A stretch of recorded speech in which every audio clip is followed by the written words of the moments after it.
Hi, I'm Mipsy, and today I'll be reading how the $! Isn't hyperlink blocked family friendly by Mipsy, that's me, based upon the works of Toby Fox. Please do not train AI on my works. Tags, rating, teen and up audiences, archive warnings, no archive warnings apply, fandoms, Deltarune, video game, categories, male, relationships, Spamton G Spamton / Tenna, characters, Spamton G Spamton, Tenna, Deltarune, additional tags, acting, filming, Mr. Ant Tenna's TV time, Pre-Canon, profanity, Spamtenna Week 2025, Day 1, on stage / behind the scenes. Summary: Spamton was not fucking cut out for children's programming. It wasn't that he was bad with kids, it was that Tenna thought everything that wasn't explicitly geared towards literal toddlers was inappropriate. Every fucking thing that Spamton said had to be edited out in post. Ever since Tenna had decided to rebrand and make the show family friendly, Spamton had been dodging metaphorical acid. Tenna is hellbent on making his show fun and friendly for the whole family. Spamton does his best to moderate himself. Author's notes. I wrote this for Spamtenna Week 2025, Day 1, on stage / behind the scenes. I hope that you enjoy. Spamton was not fucking cut out for children's programming. It wasn't that he was bad with kids. It was that Tenna thought everything that wasn't explicitly geared towards literal toddlers was inappropriate. Every fucking thing that Spamton said had to be edited out in post. Ever since Tenna had decided to rebrand and make the show family friendly, Spamton had been dodging metaphorical acid. So why the hell did Tenna ask him to participate in a live show for the Dreamer kids in front of a studio audience? Yeah, Spamton wasn't going to pass up the opportunity to be on stage. Name recognition was important to being a big shot, and getting his brand in front of a new generation of future fans, Lightners no less, and potential customers was good for his longevity. But why had Tenna thought it was a good idea? Why even bother to ask if he was going to be a killjoy about every little joke that Spamton cracked? Besides, there weren't even any children in the audience, and the Dreamer kids were in their teens. They were hardly children anymore. What they really wanted to watch were scantily clad reptile women dancing in Who Wears Short Shorts on the beach. Spamton had seen the search history on their shared computer. Oh, those third-party tracking cookies didn't lie. They really needed to learn how to use private browsing. It was a good thing Toriel hadn't figured out how to check browser history. Boss Mommy didn't understand that her kids were growing up. She'd thrown a fit when she caught Azrael leering at some programming that she didn't approve of.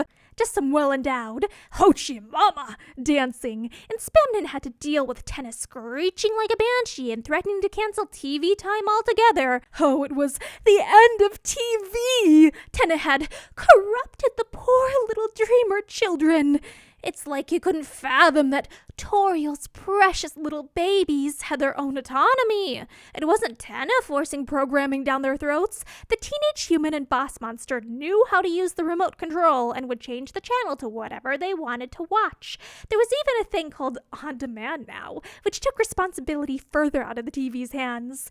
Unfortunately, neither Tenna nor Toriel were willing to accept reality. As behind the times as Toriel was, she had the old-fashioned skill of opening a fucking book. The old fogey cracked open Tenna's manual and enabled his parental controls, which the CRT was taking very, very seriously.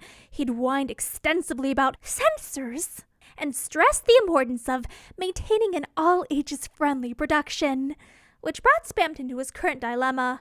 What do you mean hyperlink blocked is choking hazard, small parts? You act like everything has to be safe for. Some toys may not be suitable for children under 3 years. We're on air, Tenna reminded, grinning as wide as he could. Smile on the outside to compensate for the aggravation on the inside.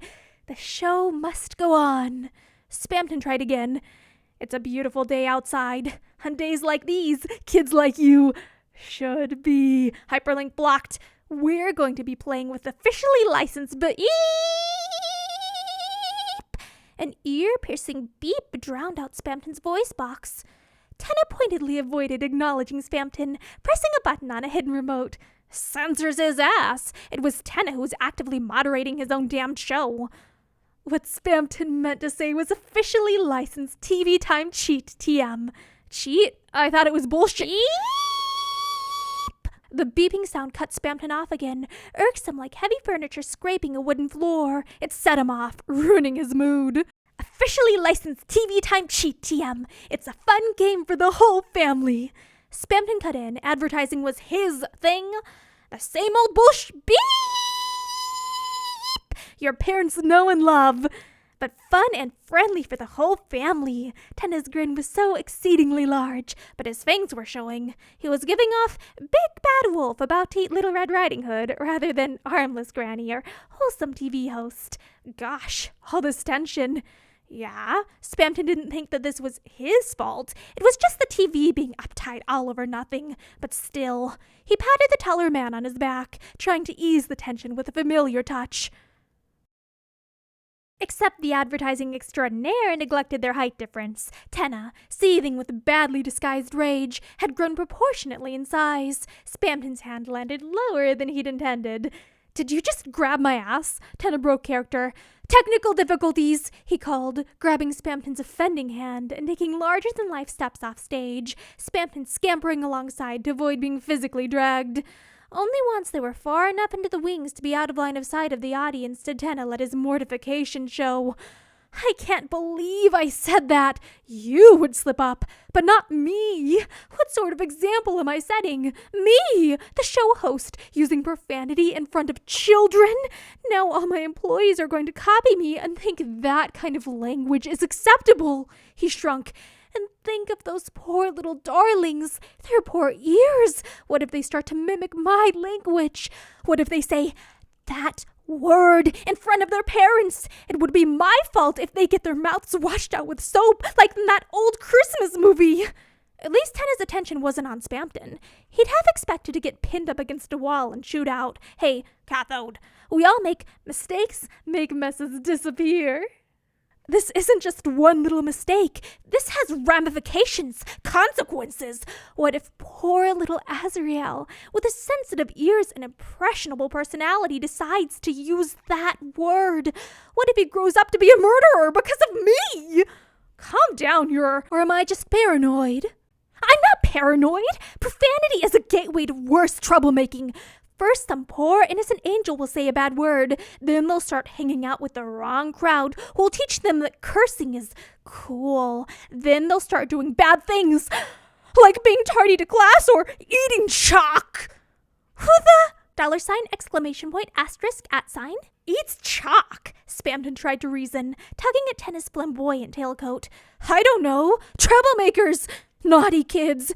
And do you know what naughty kids grow up to be? Criminals, thieves, liars, Glooby. It had that special effect that Spamton didn't quite understand but was jealous of. The TV's words were practically oozing green slime. He wished he could copy it. Calm down, it's not like crack. Tenna's attention was drawn. Oh, listen here. I should never have let you live on stage in front of impressionable minds. You have no experience with being wholesome. I should have known someone with as much knowledge of illicit substances and newfangled ideas like the internet as you would corrupt them. I should have stuck to the classics. If I hadn't brought you on, I wouldn't have cussed. The final word was spoken in an over-the-top stage whisper that was no less audible than the actor's normal speaking voice. For real, Aunt? This is serious, Spamton. What if Spee were in that audience? Spee?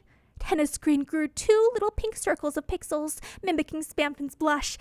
You know, Spee doesn't ring a bell. Tenna pouted. How could you say that? How could you forget about our daughter? Well, we couldn't agree on a name, so I decided upon Spee. This was a conversation they'd certainly need to have. Since when were you expecting? What? No! Tenna's screen went dark. Our Peepus, the blue little angel that you gave me. I named her Spee. It's a combination of Spamton and Peepus. Don't you think it suits her perfectly? The self-replicating pet was closer to a DDoS attack than a child. You kept it? Of course! Tenna's screen turned back on, lips quivering. How could you even imply that I wouldn't? She's perfect! She's our daughter, Spammy! Tenna truly was god-awful with names. If they ever had an actual kids, Spamton would never let Tenna name it. Oh, fuck. Don't ponder on that. Better shut down this train of thought. I'm sure Spee, dear gaster above, Tenna had chosen a horrible name. Wouldn't care that you said ass on television. Tenna inhaled, exhaled, inhaled, exhaled. This is going to be a banned episode.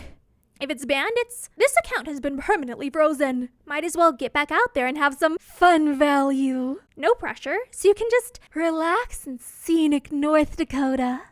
Take it easy. Tenna took a couple of more deep breaths. You're right. I've got to get back out there, make little Chris and Azriel happy, be a good role model. Those little sponges absorb whatever they hear, so I've got to be a good influence and provide them with wholesome entertainment. That's the imported spirits. You're referencing alcohol? Tenna Stage whispered. That's an adult beverage. You can't advertise that, even inadvertently, on this program. Knowledge is power. I can't help it. Tenna massaged his screen in a similar way to how a monster might rub their forehead. Spammy, I know we're partners in more way than one, but for this show, I'm going to need you to sit on the sidelines. Watch from the wings. What are you saying? Are you abandon this pet? What? No, you're my mailman. I would never. I'm just asking you to sit this show out. Are you for in the real way? Are you? $! Kidding me? Tenna reached down and gave Spamton's hand a quick squeeze. You're not family friendly, Spamton. That's just not who you are. He gave a quick kiss to Spamton's cheek. And I love that about you sometimes, but not right now. It's not appropriate in front of the children. I'll give you child friendly. I know what the cool kids. Like Top 10 Pranks Gone Wrong! The Cinnamon Challenge compilation. How to get around parental controls. I appreciate your insights.